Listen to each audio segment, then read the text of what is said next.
Let's go, Rider Nation. I'm ready. I'm ready. Yeah, here we go. It's a feeling now. Get 'em high, get 'em low, 'cause we're dealing now. Everybody's giving it all they got, 'cause we're ready. Welcome to the Piffles podcast, your Saskatchewan Roughriders fan podcast. Thanks for joining us this week. As always, you got me. I'm Alex. Je suis Steve. And it's like I never left because I didn't leave. You guys 'Cause left you me here. didn't leave. No. Steve, I think we're back. You're back from Montreal now. You don't have to speak French anymore. But can. it's still fun. I feel cultured having learned another language while I was gone. All 4 words you learned. 3 of them we Hey. can't repeat on. I was gonna say how many are swear words, curses? 3 for sure. Yeah. I definitely learned some coarse language for sure. It's a good time out. Some of out which east I on could our have used street. on Thursday. Your premier Saskatchewan Roughriders fan podcast, where we're going to talk about that single point. Yes, we are. The Rouge. Speaking of French, the The Rouge. debate. Yeah, the debate will rise again here in just a few minutes. Thanks for listening on your favorite podcast platform, watching on YouTube, watching on SaskTel Max TV on demand. Thank you very much. Piffles podcast, of course, brought to you by our great friends at Dairy Queen on Elphinstone Street and Sask Drive in Regina. Check us out on X at Piffles Pod. You got me at Real Alex D. You can find me at Safamod. And as always, I do not need nor want your pity follows at Greg on Sports.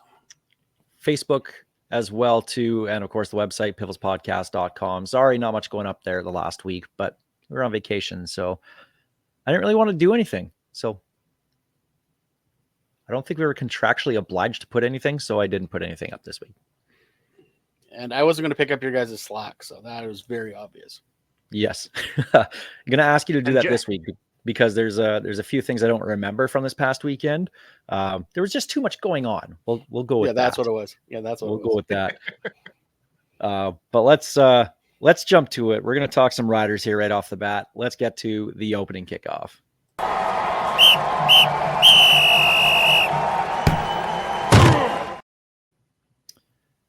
Before we get to the rider game against Toronto, obviously, want to talk about Ken Miller. This happened, of course, last Wednesday. It was announced. Ken Miller, former head coach of the Rough Riders, Grey Cup champion as with the 2007 team, passed away at the age of 82 last week. We found out actually while we were at the Jays game last Wednesday.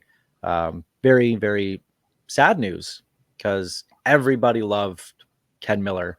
And I just want to get your guys' thoughts just on Ken Miller and what he meant to Rider Nation. He was the coaching grandpa. He was, I don't know how many people I know called him Grandpa Kenny because that's what he was like. He was just that steady, quiet, dignified coach that everyone would, we talk about running through a wall for Corey Mace. Players would literally run through a wall for Ken Miller because that was the type of loyalty and devotion he inspired. He wasn't a yeller. He wasn't a screamer. He didn't get mad. He called his players men because they were men. Jimmy Nye actually on X put out that he, after NFL cuts, he asked about the bodies coming in, and Ken immediately shut that down and said, "They're men. We are bringing men in. Yeah, they're not bodies." That's right. He showed his players with respect, and they showed it back to him. And he might be the greatest gentleman that has ever coached for this. Like, I can't speak about the Eagle Keys and those guys. I can't speak to what they were like, but in our generation, he's definitely, I would argue, the most respected coach of our generation. You know, you look at a fan base that has loved to eventually turn on their heroes. I mean, we booed Ron Lancaster off the field in his final game. When guys come back, they are the enemy. But for Ken Miller, he was universally loved until the end. There was no, he was the epitome of the you die a hero or you live long enough, become a villain. he was never a villain here. He was never, as he left, usually at the end of a coaching tenure, people are ready to be done with you. We probably could have lived with another decade of Ken Miller on the sidelines in Saskatchewan and loved every minute of it. We grew up in that, that early 2000s to 2012 era that really was the epitome of success, and he was a huge part of that. Corey Mace actually said one of the first people that he called when he got the Riders head coaching gig was Ken Miller to get his advice on being a head coach here in Saskatchewan and how to deal with that. So it just goes to show the level of respect that's there in the CFL community for Ken Miller. I went back. I actually found our old interview with him from 2017. He was an offensive consultant with the Montreal Alouettes at the time. So I posted that on X and Facebook. If you have, I think it's 14 minutes. If you have 14 minutes, take a minute, take 14 of them, and listen to that interview. There's some good stuff. And I know you said he wasn't a screamer. He wasn't a yeller. He told us he was at one point. And that all changed kind of in college. And we couldn't believe it that he would be the guy that would yell and scream at his players to try and get more out of them. But he joked about it. He said he was called the meanest man in America at the time. But he changed it. And it was a really good line that he said in that interview. And I want to bring it up now. When you're talking to people, if you speak with less volume, but more purpose, you'll get more out of them. It's just that sign of respect. They're going to pay attention to you, because if you're just yelling and screaming, look at Chris Jones, they're going to tune you out. We saw that with Aubrey Miller in Edmonton there just before he got cut. But less volume, more purpose. And everybody had great things to say about Ken Miller. Not one bad thing did I ever hear about him. And you never hear that in this day and age, especially with social media, right? Like, it's just... It was sad for Rider Nation. I think, and it's a terrible legacy to have, but also one that shows you the power of Ken Miller. 2009, any other head coach, that would have been. I struggle to think if there was someone else, another voice in that room that wasn't Ken Miller. He brought all those men in, and he talked them through it, and he basically said, and they all to a man agreed with Ken Miller, no one is going to know who that 13 man was. They were going to take that forever. And to this date, I don't think anyone has ever said who blew that up. So I don't know too many coaches that could have brought the team together after that to make another run the following year. So he was one hell of a man. And I do also want to give a shout out to the Argos organization. I know they played the clip about Darren Detition. They had that planned in advance, but they also did give a quick moment of silence and shout out to Ken Miller, which you don't see that as often with the opposition coming in. So huge shout out, and they caught us on TSN as that happened. I know your buddy Mike, who was sitting behind us, was all up in his feels. That was a tough moment. That was I was right there with him. It was beautiful, but a shout out to the organization for doing that. They don't have to. And he did coach in Toronto for a year as well too. So there is that. But yeah, it was a touching moment when that was done on Thursday, and a nice round of applause in Toronto as well too. So sad news in Saskatchewan. Lost a legend, an absolute legend. I know he wasn't here for a long time, but the impact that he had on this organization, he was the right guy at the right time for the right team in the right situation. Like, everything was great with Ken Miller at the helm here. So sad news, and thoughts and everything go out to his family, friends, and to the Rough Rider organization. So I know they'll do an honor. They'll do a tribute here up ahead of the Labor Day Classic. And we'll talk about that when the time comes later this episode, but just, go back to that interview with Ken Miller. There's some really good quotes that he gave us in there about things we didn't know about him. So if you have a few minutes, check that out. All right. Well, let's go to the football game. Riders at Toronto. losing 20-19, dropping the record to a first place 5-5-1, which is still baffling to me that this team can go 1-5-1 in their last 7 games and still hold first place. Thank you, BC, for losing 5 straight. We'll talk about the Rouge. Well, maybe we'll go in chronological order this one. We'll talk about the good because that was all in the first quarter. Trevor Harris came out looking great, 100 and some odd yards throwing, had the touchdown to Keyshawn Johnson, and it was 13-0, or it was 10-0 after the first, and shortly after that got to 13-0 after a field goal in the second, and then the wheels just fell off. It was the interception by Trevor Harris that changed the whole complexion of the game, which was right after one of the defensive stands by the Riders. That D-line, whatever they did, they didn't do, I don't want to say they didn't do much throughout the whole game, but when it came down to the goal line, they made a ton of plays. What was it, 6 or 7 goal line stands on plays? So 3 series, absolutely stonewalled the Argos. That game should have been a blowout. The Argos should have won by 20 some odd points easily. That defense kept them in it, and then just those interceptions, especially that first one by Trevor Harris, awful throws, awful reads, just trying to force things, which usually isn't what Trevor Harris does. And to me, that was the big difference right there, because the whole momentum of that game switched, and the Riders they got Austin powered. They lost their mojo and couldn't capitalize throughout the rest of the game. This was the epitome of a Jekyll and Hyde situation from the first to the right around 2 minutes into the second quarter. And you mentioned the exact spot, but even then we had the chance to kind of bounce back from it and gave it right back to them to score just before halftime yet again. What can you say though about the six or 7 stops from inside the 5-yard line? If you do that in the CFL, you should win every game. To be able to make those plays, you need to build on that momentum, and we never could. We managed to hand it right back to them. It felt like every single time, until Toronto did enough to claw back into that football game. We saw bad Trevor far too much that game.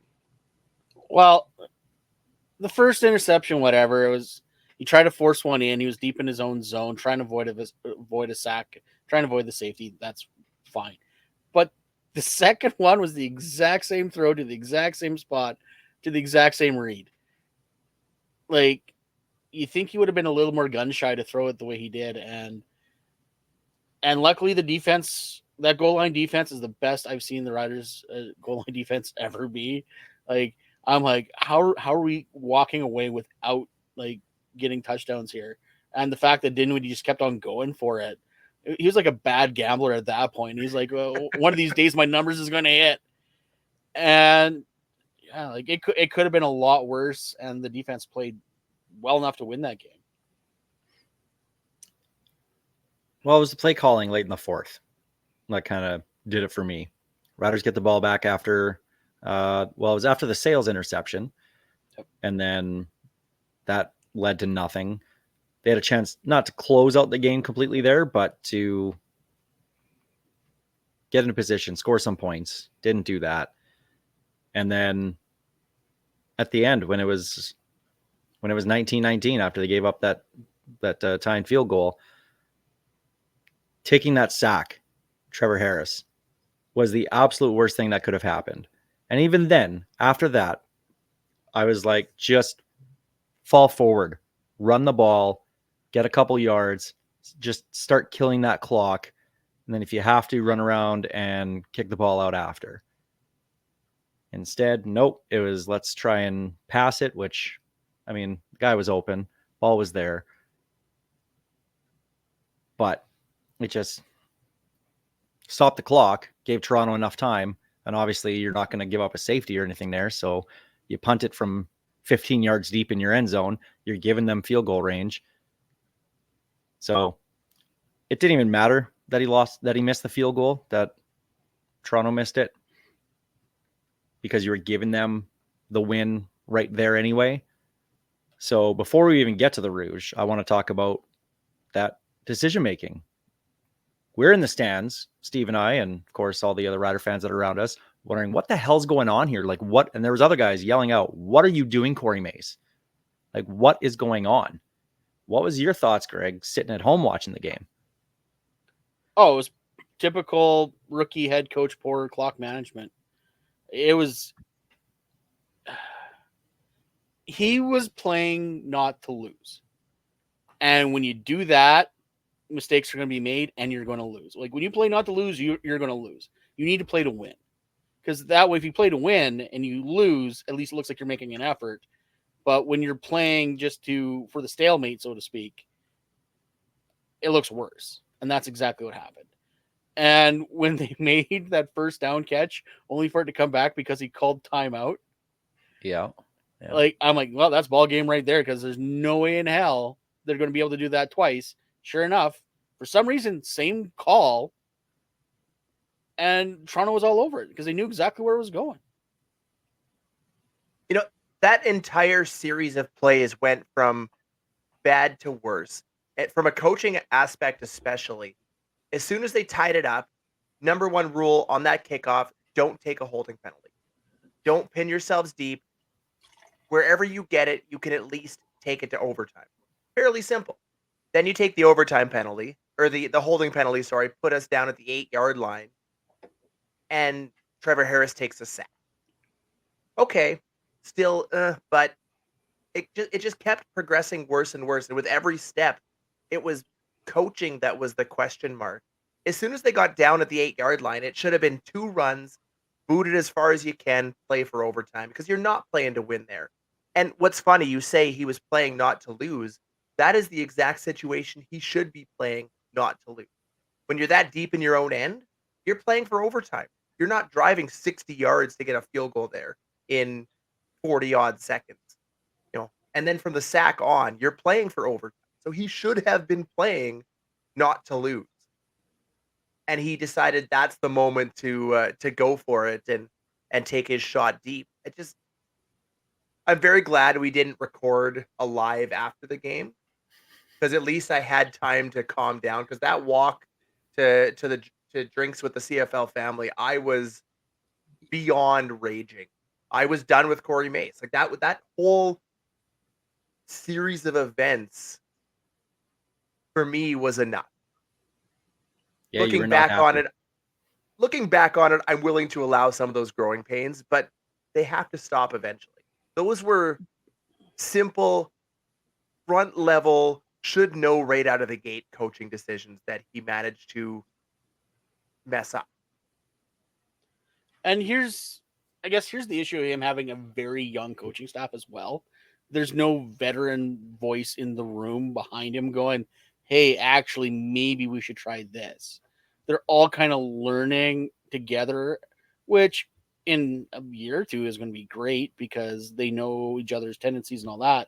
But I think he definitely is lacking a more experienced voice. But this is what we got, so this is what we got to work with. I got to give Trevor Harris, though, his props to understand, okay, if I'm taking the sack, I'm going down right here because that could have been a safety a half a yard back further.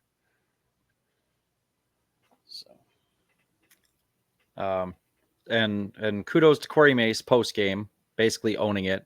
I didn't see this because I didn't watch any highlights at all of anything until we got back on Tuesday here, and it was the first time I saw this quote post game. Said, "I'm going to lean that the coaching is not good enough. We have to do a better job of getting the message to the guys and maybe getting this understanding of situational football." He also said, either they're not hearing it or we're not coaching it good enough, which Greg, I was talking to you before we started recording. Those two things go hand in hand. If they're not hearing it, that's because you're not coaching it good enough. And right now, that's the issue with this team. We can talk about the injuries, and yes, some of those injuries are still hurting the team. But right now, it's coaching is not good enough. And that's case in point in their 1-5-1 record over the last 7 weeks. I mean, how many of those should have been wins? Probably 5 of them. I actually did the math I did a little bit of prep before we came into this. Now Whoa! I left my, Look at That's you. I left. first. Problem is, though, I came straight from a Thunder meeting. All of my notes upstairs, but I want to say in the last 6 games, I did I my knew- research. Yeah, I knew I there was a did. condition I there. did. I did. But no, in this 1-5-1, like the point differential is like less than 10 points. Like they're playing tight games. They're playing games they should win and are barely losing. Like everyone's talking about how much of a juggernaut Montreal is. The combined total in those losses is 4 points. Like this team is good enough to win. They just need to get over that hump. And right now they're shooting themselves in the foot. So what The Edmonton was to start the year, that's what we are right now in the middle of the year, Essentially. which is The- hopefully the- what Winnipeg is to end the year. Yes. The real concerning part to me is how many of those games over this last 7-game stretch have we had double-digit leads Oh yeah. and lost them? And we were talking on the plane back home. It's the polar opposite of the beginning of the year where we were coming back from those, and it almost feels like we need that, that come from behind mentality to stay in the game for 4 quarters. The moment they get that lead, they seem to step the foot off the gas a little bit and then can't recover. So it's something they need to work on for sure. But I'm curious what our record is in games with a 10-point lead, because it's not going to be good. Well, and here's my fear, and like I kind of put it out there already. It's this game coming up. It is the Labor Day Classic. It is sold out. It is the first home game after Ken Miller's passing. It's like there's no reason why this team should not come out and just punch Winnipeg in the face. If they can't get it figured out this game, holy crap! Sorry, are you new here? That's what Yeah, this hey, team this does is- well is This is a different. Like someone's like, oh yeah, what about the George Reed game? Different coaching staff. I am hoping that these guys are good to go. losing after Legends pass it feels like a rite of passage for the Saskatchewan Roughriders. We did it after Ronnie died, after George died, after Ken Miller, but let's see how he does at home. Well, I know where Steve is you going see on pick those- him this week. Okay, Nostradamus. Yeah. Hey, remember, whatever I do, pick the opposite. So that should bode well for us. I do want to touch on one other thing for that game, though, and it's kudos to Brett Lothar. Last week, myself especially, was very tough on him, and kind of knew he would bounce back. He always seems to, usually when they bring in somebody else. But 4 for 4 in this game. He was excellent, made all his kicks, everything you could possibly ask out of him. So this is me preemptively calling him out against Winnipeg so that he's perfect yet again. Because every time we say something about him and say maybe we should bring in competition, or like me, just get a new kicker, he comes out and he's lights out. So we'll get this out of the way now. So it'll be perfect for Labor Day. Do it twice, you loser.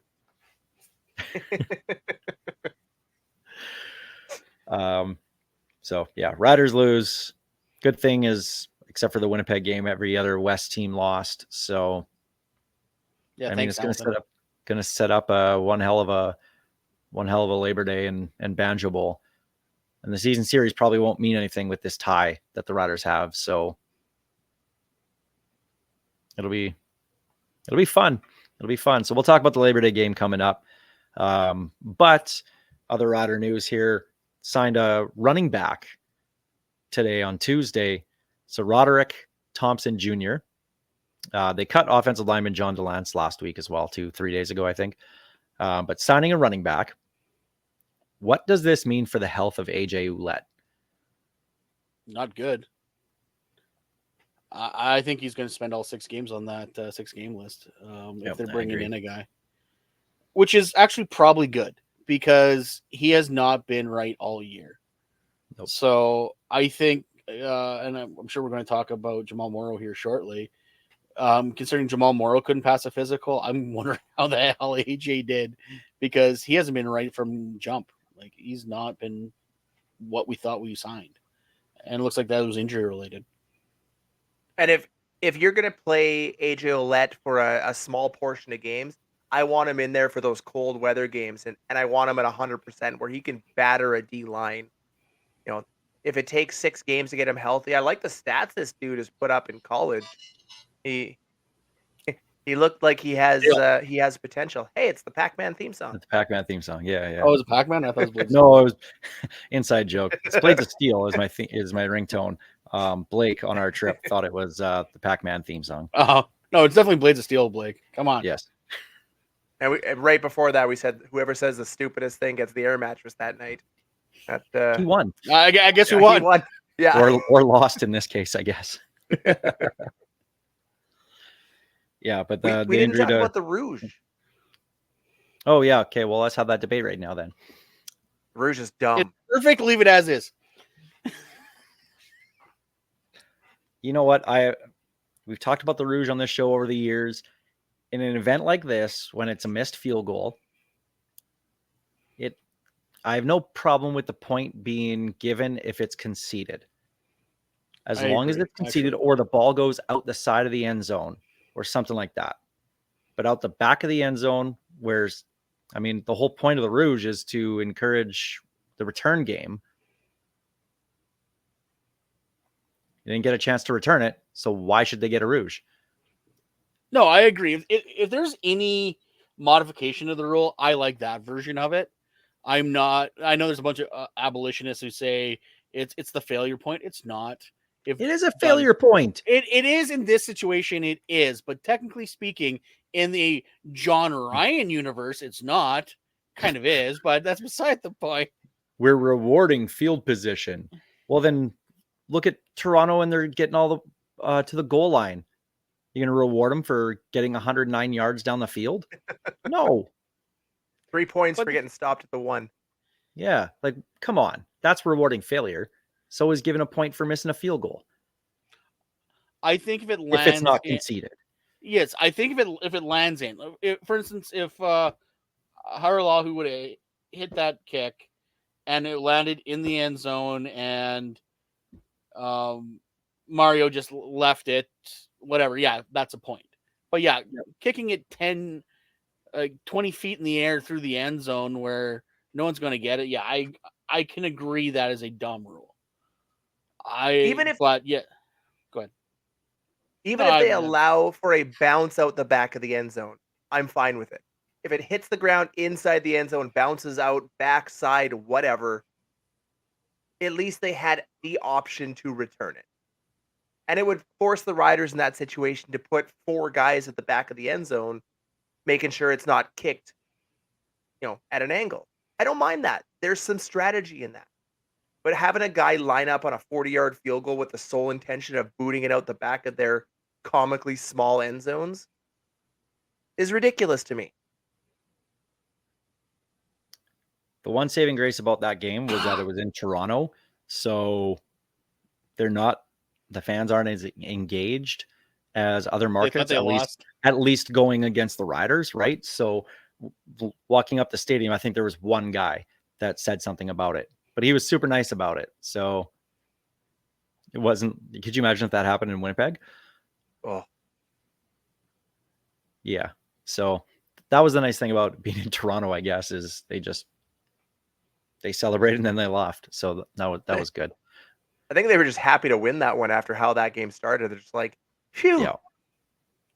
Also, I would like to give Brown a player of the game for absolutely destroying Chad Kelly. Oh, he smoked him off. Good on that one.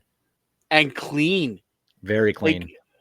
Like, Kelly's like ripping at his helmet. My jaw, bro. My jaw, bro. And he's calling the ref bro, which seems so on brand for Chad Kelly. Yes. And they showed the replay, and Brown hit him perfectly in the strike zone, right in the chest. It was right as he threw the ball, so it was right under the arm. Yeah. Yeah, and then Kelly's trying to say he hit him in the head, and nowhere was even close. It was a beautiful hit. Oh, and props to the command center, Steve. You actually really, really liked the command center this past game too. So I also enjoyed the command center. They were absolute money. Every call in that game was correct. We won't get into the Winnipeg Hamilton game because they were horse crap in that one. But yes. Yeah, they were, and I would like to take you and me especially, and Blake as well, taking some credit for the command center's success. One meeting with Lucas and the commissioner, and the rule they immediately came out with some rule changes. Not saying it was us, but So they got the Piffles bump. they got the Piffles Yes. bump. Yeah. It was literally an hour after we left that they released all these Yeah. these changes. So, and we did have a good discussion about the command center. Yeah. Just saying. And that said, there wasn't much discussion with Randy because he was in between meetings, so it was more of an informal talking collaboration, I guess. But yeah. So anyway, Riders lose this one. There was some good. There was lots of bad. Hopefully this is where they start learning from it, because I can't imagine if they lose Labor Day, you're going to get a large section of the fan base just tuning out the same way that they have the last couple of years after not winning a game after Labor Day. So they need to figure this out. They need to, because if it's the same thing again with a different coaching regime, I don't know what to tell you. I'll be at a loss for words. But luckily it's Labor Day and the Riders dominate that series, so we shouldn't have to worry about that. But we'll talk about that in a few minutes. That's the opening kickoff presented by Kathy Festian of Royal LePage Regina Realty. Let's jump to our Churchill Brewing Company odds and end zones. And as we do that, we're going to talk. There's going to be some Rider news in this one as well too. But I want to talk a little bit, just Steve, our road trip about the CFL family across. So we went to Toronto, we went to Ottawa, and we went to Montreal. Wonderful, wonderful trip. Special thanks and shout outs to Dallas in Toronto. That's CFL Fans Toronto on X, to Chris Tomofachuk, of course, two very gracious hosts Of world record fame. Guinness World Record fame. Not anymore. He'll still get a certificate though, from the sounds of it. So He will, And deservedly so. And did he all the artwork stay in Chris's house? It did. I'm going to get to that. Yes, that was one of the highlights of the trip. So Chris has plenty of space in his house. We'll say that. So he strategically placed Steve in a room where he has to go up the stairs and walk by a Chris Strevler picture with the fur coat and the abs out and the gray cup and everything to get to the bedroom. And inside that bedroom, Steve, there was also all the Winnipeg Blue Bombers memorabilia in there. So strategic in that sense. I woke up to both of those nights to a giant framed picture of Milt Stegall staring at me. Delightful. Not Chris Strevler? No, if it was Chris That was Trevor, just I'd probably outside. turn it around and put And it up. also, thank you for being such a big supporter and fan of the CFL and myself personally. 3 times. We were asked to not stop playing that. So there you go. I know. 3 times like Beetlejuice. Yeah, Sorry. exactly. But thanks to Dallas and Chris for hosting us, putting us up in their places, saving us some money so we could spend it at the games on drinks. Couldn't tell by these cartwheel. No. Oh, and Steve's cartwheel. Impressive to say the least. And I want to give one more shout out in Montreal to Cliffy D and Tim with the Montreal Alouettes Flight Deck podcast. Took the day off on Monday from work so that they could show us around old Montreal and take us to a couple local institutions to get a smoked meat sandwich and some poutine. So it was gracious of them to do that as well too. So, but this whole trip was all about, I mean, yeah, we wanted obviously to see the Riders win, but it was about before the game and it was about after the game. It was just everything with the CFL family, because while we had fun at the games, the most fun was had before and after. So What I realized though is, guys, what we need to do is we need to market this to CFL teams, because apparently if you guys, and hopefully if they bring me along as well, are in the stadium, the home team wins. We did notice that. That was a prevailing theory. I also do want to give a shout out to a few other people. Adam and Daniela in Toronto set up a solid after game party at was it the Brazen Head Bar, and there was a Actually, they planned a whole pregame get together and brought everybody in, made sure that we were welcomed right off the bat. Sad we didn't get an actual Toronto tailgate, but would have been nice to experience that. But we got the next best thing and drinks at the CNE, and that was fun. And then you look into the Ottawa group and just everybody that came together before the game. We were a Ticats fan short of the entire CFL family. Thanks, Laura.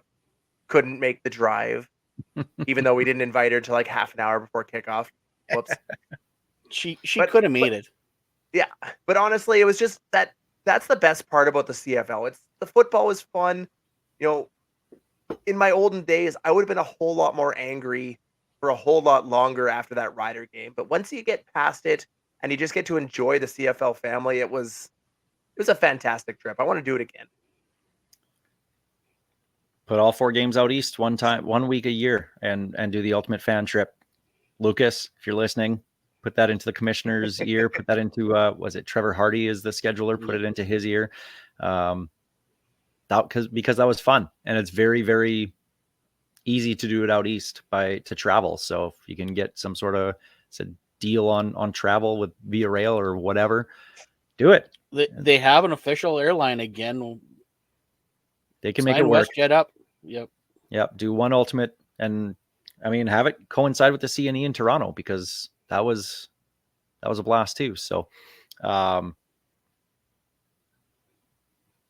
had one more thing I wanted to talk about for that trip, but the post games in Ottawa and Montreal, both of them just allow fans, as long as, well, in Ottawa anybody could just walk onto the field, and so they did As that proven by the tie game. But fans allowed on the field, and so we were there hanging out with people that we knew, and of course some of the players stick around for that, especially after a win. Obviously they'll stick around a little bit. Great for the fans, great for the young fans to get to learn who these players are and learn about them, and they're more than just football players, right?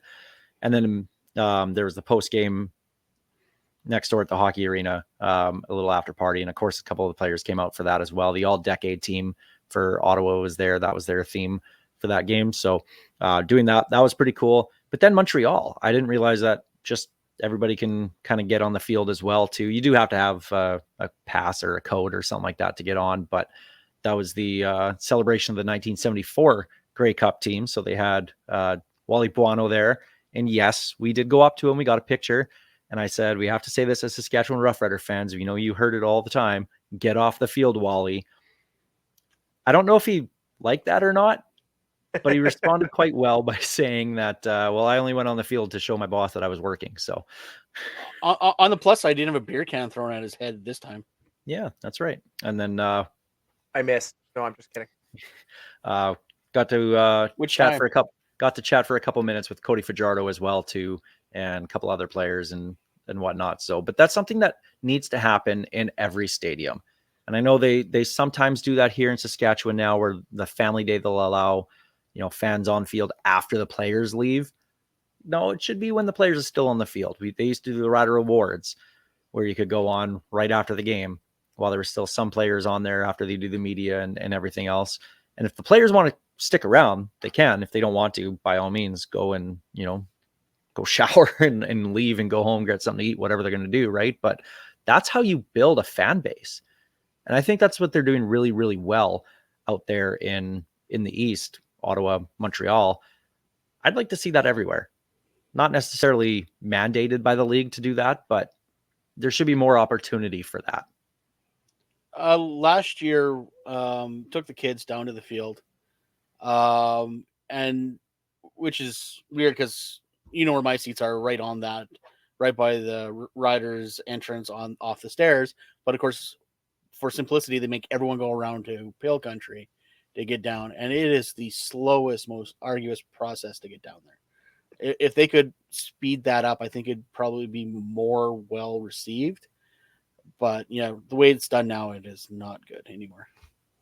And you're right. The kids that do that, they're gonna remember the day they met, Trevor Harris, or they remember these things. They remember that interaction. My kids still talk about I can't even remember which receiver it was. He was here last year, but if I go up and ask them right now, they'll tell me exactly who it was. he came out to their school and they had this meetup with him. They still talk about it. Probably And Mitch that's what they Piffles. need to do. No, it was I said he's not here anymore. Tevin Jones. No. I'll remember as soon as we're done I recording. forget. Probably. It was a Canadian guy for sure, I think. Anyways, they had all of these. You have these kids remembering these things. That's how you build that 5, 10, 15, 20-year plan is those kids become fans. They buy their tickets. That's how I started. I remember my youth going to football games and meeting players. And now, obviously, it was a lot easier in the 90s and 2000s. There's only a small number of people at some of those games. But I love that. That was a great aspect. And Toronto and Ottawa both do it well. Even Saskatchewan, when they did do it, you'd maybe see 2 or 3 players kind of come out of the huddle or the tunnel quick, sign a few autographs, and off they were. Get a bunch of them out there, get the fans engaged again, and watch those season tickets rise.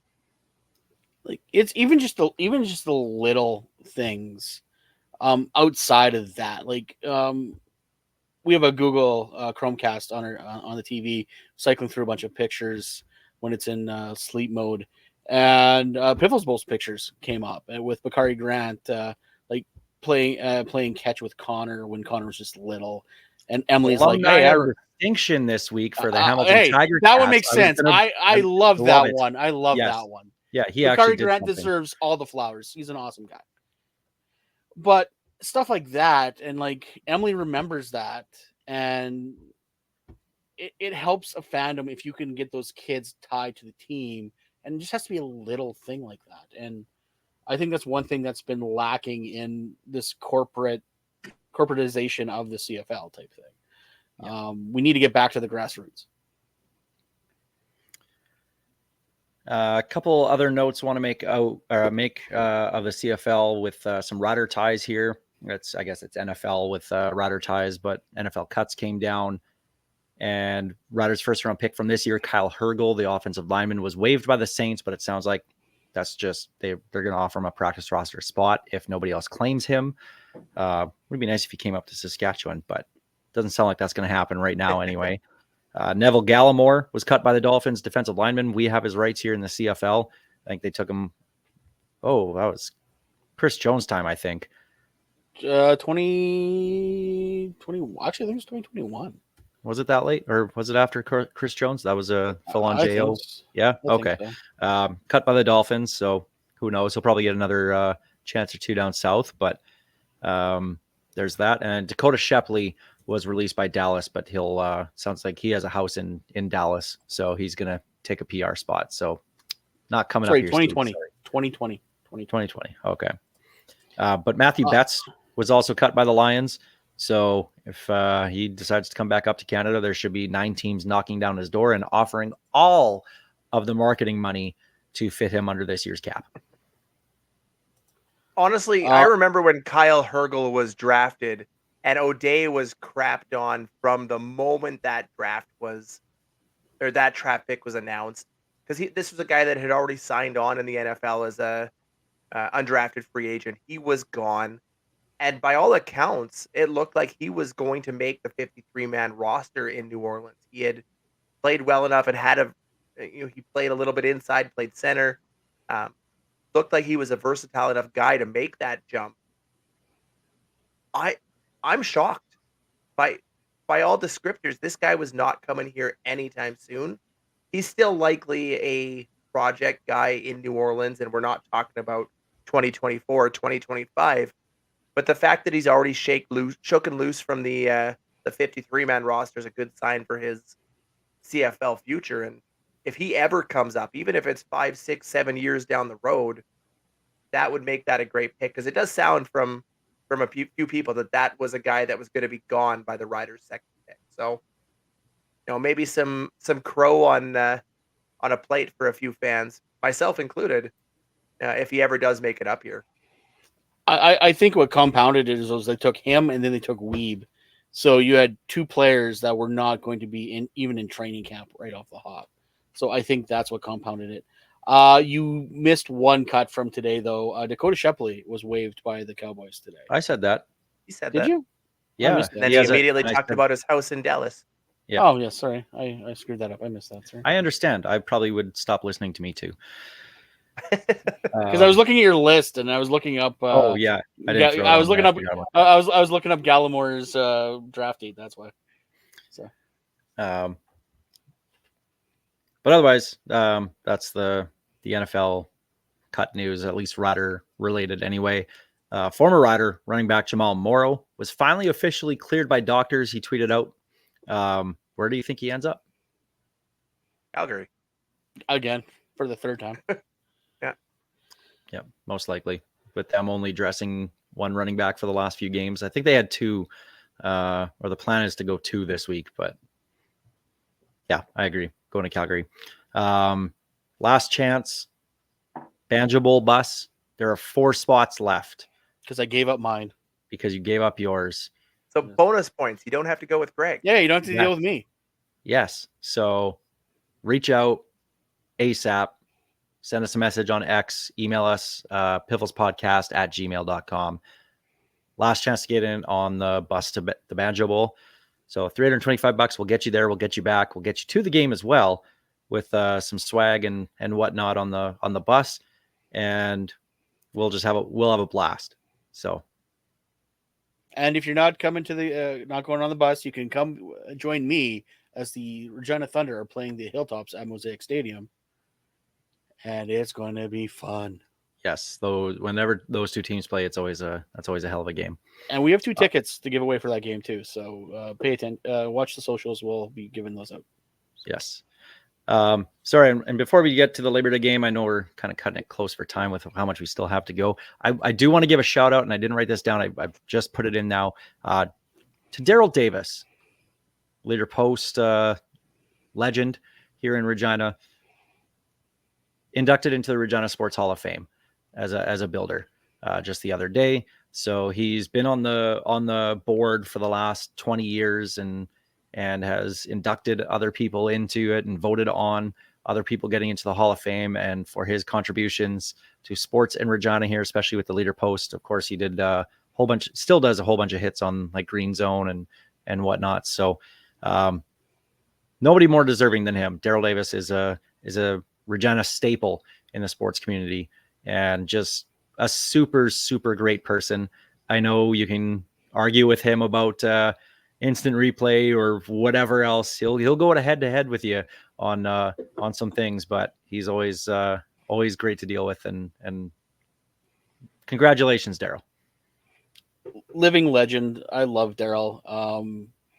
When I was a young journalism student, he was him and Van Stone, of course, were 2 of my heroes because I read everything they wrote when I started reading Leader Post. So very happy to see Daryl get put in there. Awesome guy to deal with. Yeah, congrats, Daryl. Okay, well, let's talk this Labor Day game on Sunday. Riders, Bombers just announced as a sellout. First place is on the line, which is hard to believe when you have a 5-6 team and a 5-5-1 team, but that's exactly what it is. For the Bombers, Stanley Bryant, left tackle, is expected to play, which after what happened last week with him just kind of collapsing and having that dehydration scare and whatnot, it looked bad on the field. Like that was scary, and you never want to see anything like that. But sounds like he's expected to play this game. Kendall Randolph would be his replacement. He ended up getting the first reps this week anyway, with Stanley Bryant out for practice anyway. And then they're also missing, Gabe Wallace, offensive lineman. He's going to be put on the 6-game list. So losing 2 offensive linemen last week for Winnipeg. If Stanley Bryant's, good to go for this one, only losing 1 for this game, I guess.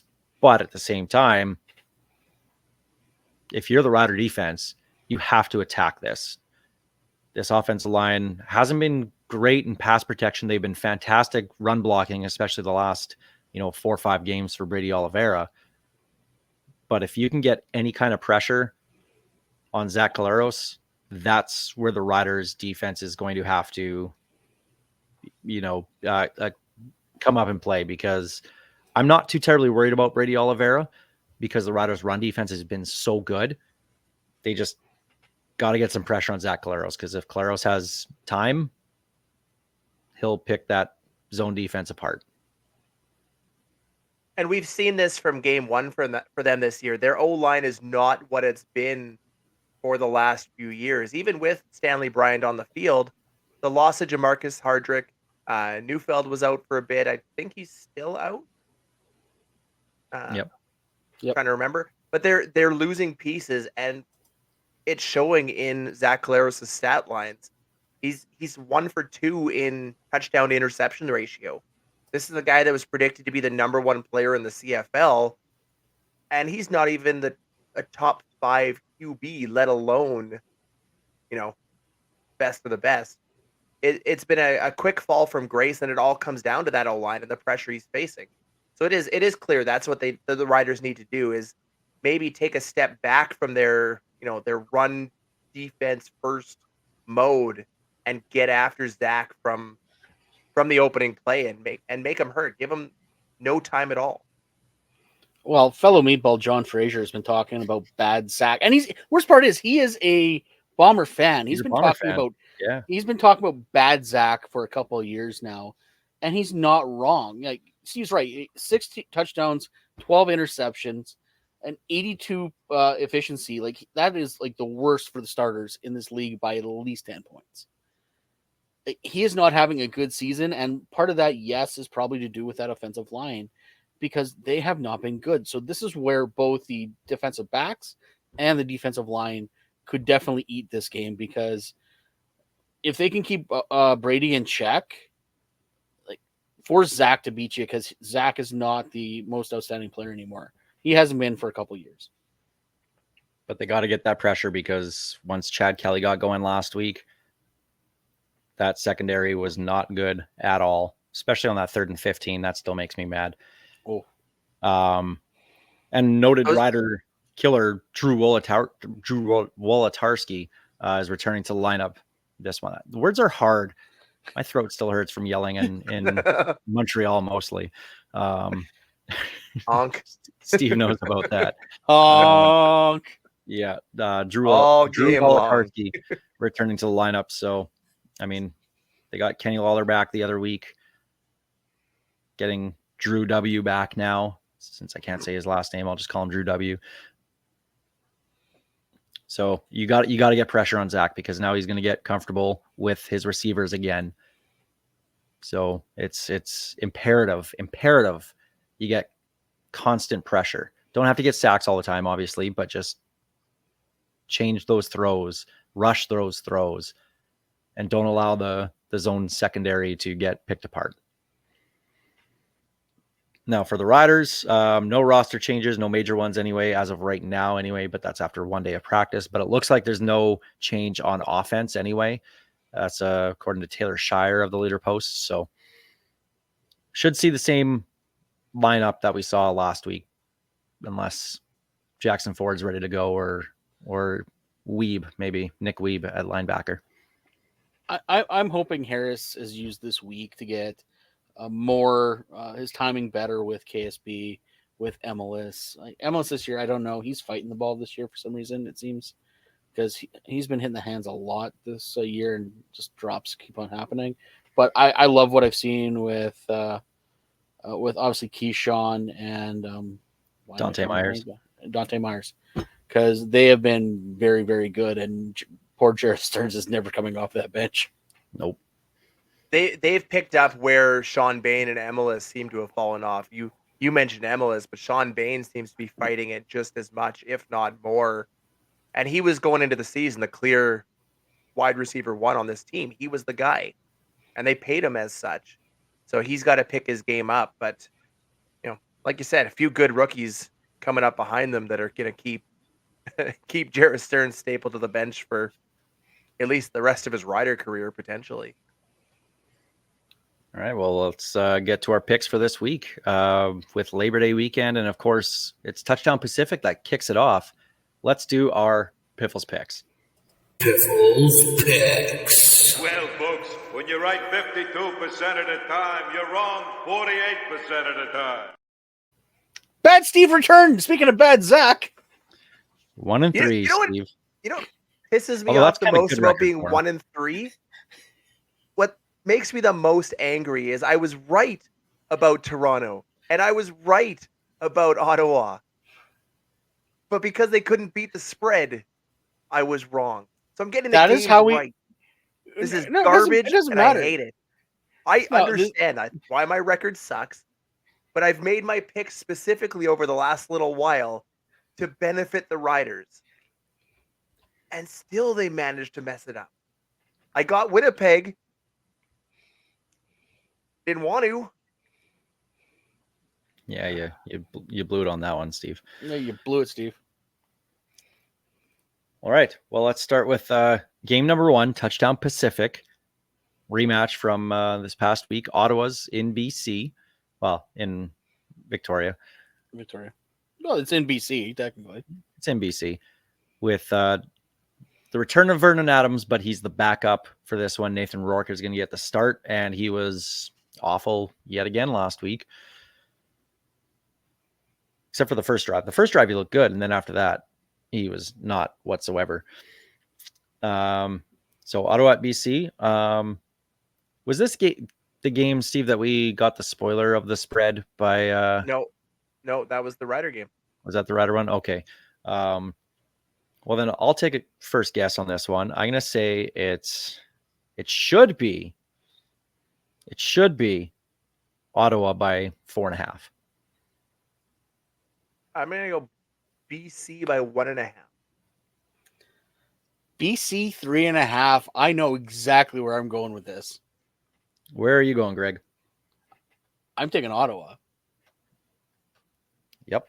So am I. Whatever. I'm eating all the crow on Ottawa this year. Drew Brown has injected life into that organization. He's turning around. He's the new Henry Burris in Ottawa. He is turning that franchise around. I'm not even 100% sure Ottawa's going to win this game. That trip out west is a hard one, especially on an early game in the week. But unless BC is going to pull Rourke with a very short leash, which I don't see happening, I don't see how BC covers that number, even though it's more than a field goal. What's crazy to me is if you guys are correct and Ottawa wins that football game, Montreal will have clinched a playoff spot. Yep. Which is still mind-boggling to me. I'm taking BC. So congratulations, Red Blacks. And congratulations, Montreal, on making the playoffs. Really proud of you. Well, and we had this discussion a few times with people on our trip about Nathan Rourke. How short is that leash now after 2 bad games? If he's bad this one and Vernon Adams is healthy enough to be the backup and play, presumably, does Rourke get past the first half if he plays the way that he has? Yes. Should he? No. Will he? Yes. I don't see there's any way they pull him unless it's injury related, whether it's, oh no, I just got a paper cut on my finger, I don't know if I can throw. But I don't see them pulling him, especially with his marketing money, where you want to embarrass him. I think he has to go down within some sort of excuse other than bad play. Okay, well, Sunday's game, Winnipeg at Saskatchewan. This one, Steve, this is the one we got the spoiler for. Yep, I believe we did. It was Winnipeg 3.5. Oh, by the look on Greg's face, no. I will say it's Winnipeg 1.5. You're both wrong. It opened Saskatchewan 2.5. Wow, based off the last month and a half, I definitely. Oh yeah, no, that was the biggest surprise when I opened up these lines. I was like, "What? Were you guys watching that in the same games I was?" Okay, wow. The only thing we know is Labor Day records mean nothing. The past 2 months mean nothing. It's like Labor Day. I said though. Like I said, 5 games, 10 points. So Saskatchewan 2 points in the standing. Yeah. Sorry, 3. Yeah. So is that to say you're both on the Riders by a field goal? Oh yeah. No. I'm on Winnipeg. For the greater good. For the greater good. Well, all-time Labor Day, the Riders are 38-20 in this series, including 15-3 in the last 18. Mm-hmm. And of course, 2 of those 3 losses Including are in the a last shutout. 3 years, including the 52-0 shutout, which was awesome. What was that, 2010? Here, let me straighten. No, Let me it's straighten 2012. my- Yeah. So because I know it's been 2 of the last 3 that Winnipeg have won, I cannot go against the Riders on Labor Day. I just can't. They should cover the 3. So I'll take them to cover. But they'll win this for sure because they always do. And then after that, Banjo Bowl's who the hell knows. Yeah, the Badger Bowl's a coin flip, but I think this is actually going to be a rout. I think this is where the Riders put it together, and I probably just cursed us by saying that. For all of our sake, I hope you're right that it is a rout. These games are, my hairline's bad enough as it is. These last few games for the Riders have been aging me significantly watching them. So I hope this is a rout. I wish it was a rout before the anthem because I don't want to hear Home of the Blue and I don't want to hear True North. Yep, I agree. I have thoughts on that. We'll leave it at that. I don't like it. I hate it. It's disrespectful. Toronto at Hamilton. I'll guess that it's Toronto by 5.5. I'm gonna go 8.5. 5. Just a flat 5. Straight 5. Yeah, give me the Argos. Hamilton sucks. Yep. That's no question. Give me the Argos by double that. So Where's the game? In Hamilton? Hamilton. In Hamilton. Yep. I'm going that's why I against my said best. double and not triple. I know. I'm going against my best instincts. I think Hamilton's going to cover the number. Okay. And then the Battle of Alberta on Monday afternoon. Edmonton at Calgary. Steve, I'll let you guess first on this one. I'm gonna go Edmonton by 3.5. I'm gonna say it's Calgary by 2.5.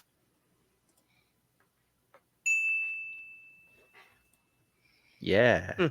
I had the Prices Right horn lined up because you guys. Oh, that would have been funnier. And then you pulled it out at the end. I was like, You "What?" did not expect me to get that right. I did not. I thought you both were going to be on Edmonton. Give me Edmonton. Okay. I think Edmonton as well, despite Jake Maier's deceptively best quarterback rating in the league right now. I'm sorry, what? Mm-hmm. He hasn't really been bad. He hasn't been good. No, I didn't say that. He just hasn't been bad. He's actually progressed quite a bit this year, but not enough to actually put the team on his back or anything. He's 14 touchdowns to 7 interceptions, 72% passing rate, 2,600 yards, and interception ratio of percentage of 2.1. Like, yeah, he's leading This will be the in game quarterback that stats. the fans actually show up for Calgary. They'll be amped. I think Calgary wins this by a field goal. Sure, I'll take the Stamps in this one. Rather than them not win, but that's what it is. At some point, Edmonton's got to fall back to earth. They've been playing above. They're punching above their weight class, so to speak. But well, the second half they had against Montreal was abysmal. They got shut out in that one again against the best team in the league, but they couldn't get anything going. Or so I am told. We were too busy learning French. Yes, exactly. I haven't decided what Edmonton is yet. Like Chris Jones got fired for very good reasons, but he actually had the talent. We said he had talent. It just they weren't coached up properly. Is it good? Have they figured it out? I don't know yet because MBT is still not money. They're paying him too much to be average. Well, it's the real season starts now, I guess, is what a lot of people say. Is Labor Day is the unofficial start to the CFL season, and with the way that the standings are and the way the teams are playing right now, it's who knows, especially in the West. These games are going to be absolutely huge these next couple of weeks with the back-to-backs with the Riders and the Bombers and with Calgary and Edmonton. If one of those teams or both of them can, like in both series, if we see two sweeps, like those are your top two teams in the league all of a sudden in the West, regardless of who they are. And then the other two are, kind of at the bottom. So it's going to be an interesting couple of weeks here in the CFL. Has anyone from the East started the one division rant yet? Oh, absolutely. That is always a Western. I've seen people say Hamilton, if they can win these against Toronto here, that all of a sudden they're right in there for the crossover, which, I mean, one of Calgary and Edmonton have to win, one of Winnipeg or Saskatchewan have to win. So no, they're not in contention for a crossover. But they're talking about it. If they get it on a heater, well, they haven't yet. So why would you assume that they would? I've said it before. The crossover from the East is mathematically possible, statistically unlikely. Very I don't think improbable. we'll ever see it in our lifetime. You'd have to see a 10-8 and a bunch of 9-9 teams in the East, and then garbage at the bottom of the West to even have a sniff at it. And with Montreal running away with things, I just don't see how it's going to happen. But if it means Edmonton or Winnipeg or Calgary miss the playoffs, or both, I'm all for that Eastern crossover. Yep. Edmonton and Winnipeg, please. Actually, no, Calgary and Winnipeg. Calgary. We need Calgary out. We need Calgary out. Yeah. Got to end that stupid streak they have. But this will be a good weekend here and looking forward to it. If you're going to the fan day on Saturday, have fun. Because I know they always do that on Saturday for the Labor Day. So if you guys are taking the kids, hopefully they enjoy and it's a nice day out there. And then hopefully the game is just that much better, at least for Rider fans anyway. But it's the best weekend of the year. It's so much fun to have everybody from Winnipeg come in and make the atmosphere what it is. So Labor Day's a beauty, and I can't wait. But that'll do it for us here this week on the Piffles podcast. Of course, the show is brought to you by our great friends at Dairy Queen on Elphinstone Street and Sass Drive in Regina. Special thanks, of course, always go out to Kathy Festian of Royal LePage Regina Realty and Churchill Brewing Company for their support making the show possible. Thanks for you listening wherever you get your podcasts, watching on SaskTel Max TV on demand or on YouTube. We really do appreciate it. As always, this is Tyler Gilbert, Ghost Behind Your Mind.